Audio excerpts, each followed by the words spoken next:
This is again Baron with the National Association of Black and White Men Together. As you watch this video, may I ask you please to subscribe, to like us, and to comment. And today I'm going to talk about Asian and Black activists.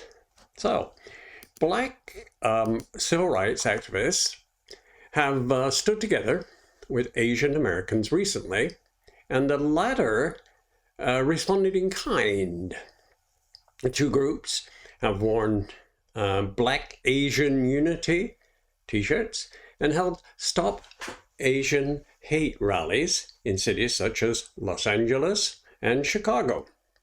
These two groups, which historically have been divided by racial tensions and socioeconomic inequality, promise to cooperate to reduce violence and discrimination against people of color. Yet, 9 months later, there are no major efforts to build bridges between Black and Asian communities. And talks of solidarity have more or less petered out. The reasons for the lack of unity were varied, and this includes the fact that Black and Asian communities often view each other with suspicion. They have one main disagreement, and that is on policing and reducing policing. So, what's the disagreement? Well, Black Lives Matter activists have called for reducing police budgets and decreasing cities' reliance on law enforcement officers. Contrary to that, Asian leaders say that police are crucial to preventing attacks. Law enforcement can differ depending on race, and Black Americans have been disproportionately killed by the police, while Asian Americans are among the least likely to be harmed in police encounters, according to multiple studies.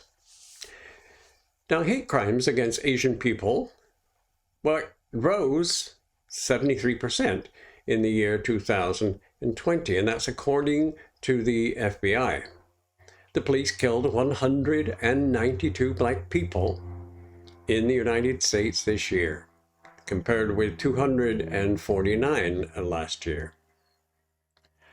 Often, Asian Americans see the police as protectors of private property rather than instruments of social control. And so, following up from this, President Biden signed a bill, and that was aimed at combating hate crimes against Asian Americans, which may have caused some Asians to feel like they had achieved their goal. And so, in New York City, some Asian Americans activists said they could not even agree amongst themselves on ways to address hate crimes. So, working with Black people seemed to be, to the Asians, less of a priority. The debate has played out over generational lines as well as racial ones, with younger activists of both races often viewing more policing as ineffective. In New York, younger Black and Asian progressive activists argued in May that strategies like self-defense training and driving services that take Asian elders to the grocery store, for example, were more successful at countering violence than bringing in more police officers. These divisions have been particularly striking in my state, and that is the great state of California, where reports of hate crimes against Asians jumped 107% this year from 2020.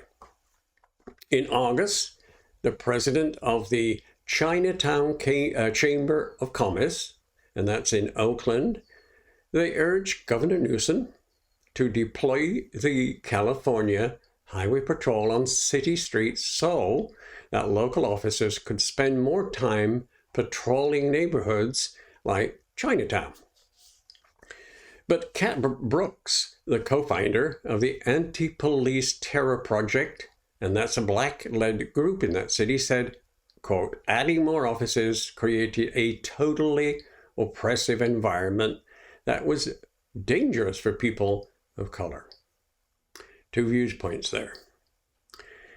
And on people of color, we know that they have been pitted against one another by Americans' political and legal systems, adding to the difficulty here. Black and Asian Americans have joined forces in the past. In the 1960s, you probably remember, the Black Panthers teamed up with the Red Guard Party to push for better living conditions in San Francisco's Chinatown. Likewise, in 2014, the Asians for Black Lives movement sprang up to support Black Lives Matter. Sometimes, though, there have been clashes. In the 1990s, Korean business owners in Southern California and Los Angeles in particular wrangled with the poor black residents in the area.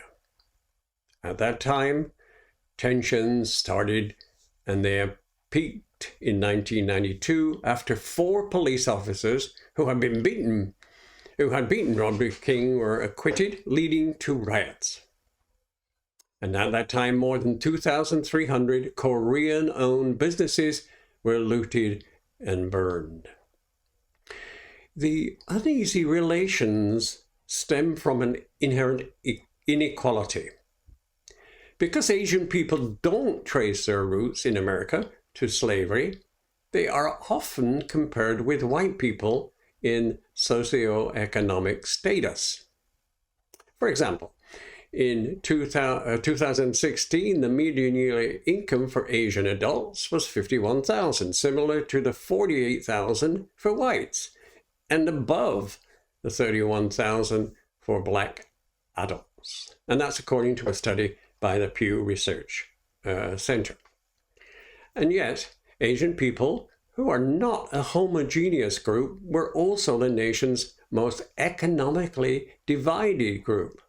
The same study from Pew found that over the last 4 decades, the poorest Asians saw the least amount of income growth compared with their counterparts in other races. As a result, it is difficult to find common ground. Activists said that there were advantages to getting Black and Asian communities on the same page.